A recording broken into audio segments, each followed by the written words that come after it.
whether called Bigfoot, Sasquatch or something abominable as a snowman, rumors, legends and myths have always abounded about such a being. The existence of such creatures may appear anecdotal, with scant and scarce evidence, yet it is quite compelling, and personally, I think that according to where you may catch a glimpse, there are indeed other hominids. In fact, I wouldn't just limit this thinking to hominids, but include other species as well. For instance, there is compelling evidence that pteranodon-like species existed until about 180 years ago, and as for large species in the sea, we are constantly amazed by various catches. One thing that I have learnt as I studied spirituality and religions, is that there have been significant points in history where it indicates that other hominids existed alongside modern humans. Cro-Magnon, Neanderthal, Devisonian and others shared our time and space on this planet. As a result of studying the birth of spiritual thought, it has become very obvious to me how geology has played an integral part to this, and it is this component that allows for the continuing of certain species. I firmly believe this. There are countless canyons, valleys and landscapes that just have not been explored as yet. There are thousands of miles of canyons, mountain, valleys on each continent that have never even heard of humans, let alone experienced one. So when we experience one of these beings, they disappear very quickly, for it is integral to their very survival. You see, homins in particular, learned how to get away from geological events at ground level and excelled at navigating canyons, mountains and higher spaces. I encourage you to look into this, as YouTubers these days can explore and relay experience of these places with relative ease. Two stand out to me, Topper Traveler and Pov Channel. Desert Drifter kinda kicked it all off, alas he passed away though, yet his legacy lives on. Now, I'm not saying that they've experienced other beings, no, but it will be a very good indicator as to how people have lived in canyons specifically.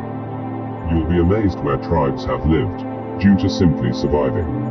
Hominids have survived for ages, humans being very evident of this. I am totally convinced that there are communities of species that have survived, one of which is what I call mountain dwellers. Why? Primarily due to the Enuma Elish. The beings weren't high, or aliens, but were on high. Explore this yourself.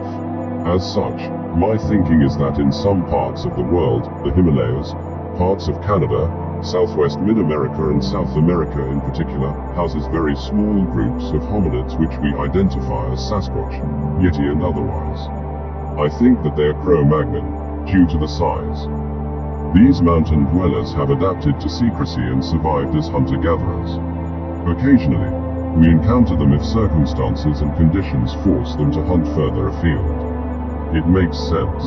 They won't have large communities, as they have decided to avoid the troubles they've encountered historically, which basically decided for them that they should live apart from the modern species. I further believe that there were more isolated communities of them until approximately 700 years ago, when modern humans began navigating seas and conquering lands. These larger hominids were classed as giants at times, and as such have passed into folklore and myth. There are some wiser people around who have directly seen and experienced these beings, who collectively say, we know what they are, leave them alone, and do just that. Curiously, these anecdotes occur in the Appalachian Range and Canada. It's natural inquisitiveness that makes us want to follow and discover where they live, but we must leave them alone. In Canadian wilds, some of the giants have been included in tribes and lived side by side.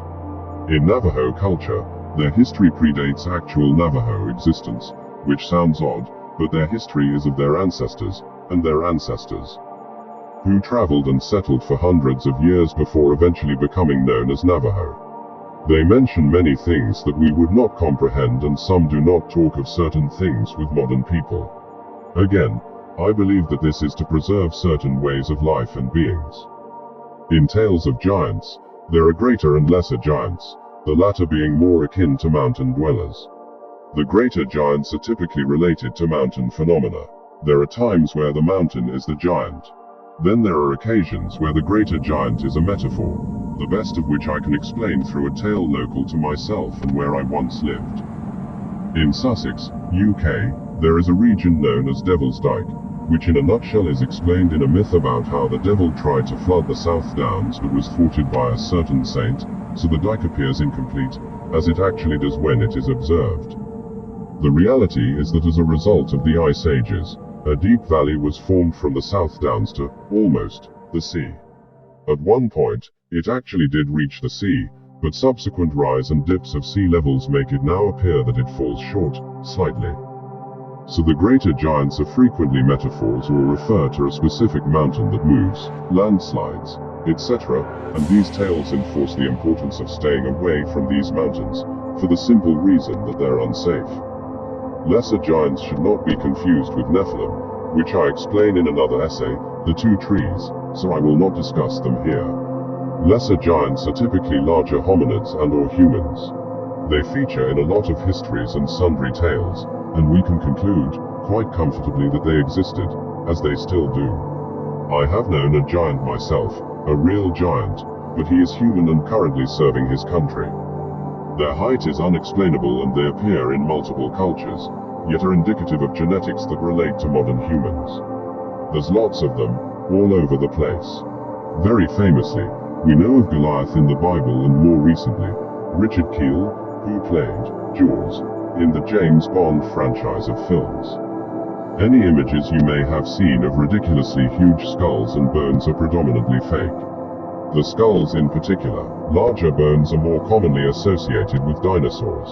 In regards to other species in the sea, well, that leaves a lot to be discovered. As regards to large birds, this is very interesting. Some species of birds are huge, condors, harpy eagle and some vultures being just some examples. My curiosity was piqued by the thunderbird of the Americas. There's compelling evidence that until about 150 to 180 years ago, a breed of pteranodon survived in the Middle America nations, webbing up to the American southwestern states up to as far as Utah. There have been photographs of such huge birds, and discoveries of fossils of the same nature. The accounts are pretty much congruent on each occasion, suggesting that a type of creature hunted specific prey and was respected and feared by surrounding cultures, tribes. One photo, which I have seen from the late 19th century, is of Native American Indians holding up a bird looking eerily like a pteranodon, or pterodactyl. The yellowed, sepia picture details the large bird and the native Indians appear triumphant. Although the concept of the thunderbird is synonymous with tales of the tribes through allegory, there have been enough physical anecdotes throughout the history of pre-colonial America, in the aforementioned regions, to conclude that a type of creature, resembling a pteranodon, once again managed to survive in canyons and mountains like the mountain dwellers do. However, I believe a mixture of fear and hunting has killed off this species in post-colonial times. As this essay concludes, I would like to once again stress the importance of leaving them alone if you happen to meet one. There's a council of world elders, who basically represent every tribe that's ever existed, yes, every tribe, and they have some incredible memories of giants, types of beings and anecdotes that are the history of the world. They do not mention a whole load of things because of the way modern, civilized society has become. They preserve them and the histories for good reason. So, if you are lucky enough to meet a mountain dweller or large dinosaur-looking bird, or sea serpent, leave them alone. Respect them and leave well alone. Do not leave modern implements or food for them. After all, they've left us alone.